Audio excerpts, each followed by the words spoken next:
Oke guys, selamat datang kembali di channel ini. Nah, hari ini kita mau explore untuk Taman Pattimura Kota Ambon. Dan dimana taman ini baru diresmikan pada tanggal 7 September. Bisa dibilang itu adalah ulang tahunnya Kota Ambon. Tamannya itu sangat-sangat indah dan sangat-sangat kreatif sekali.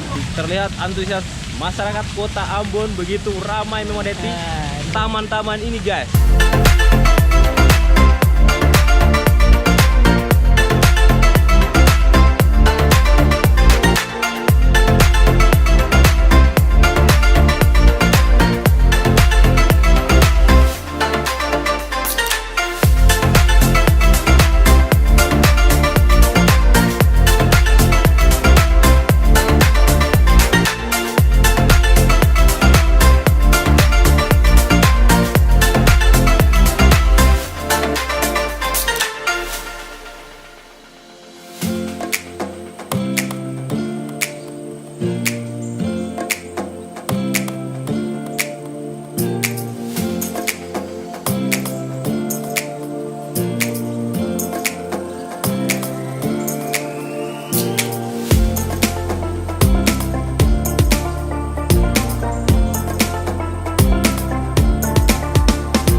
Sekarang kita lagi di Taman Pattimura Ambon guys, dan kita akan menikmati indahnya Kota Ambon di malam Kamis, malam Selasa, dan kita melihat air terjun yang begitu indah sekali guys.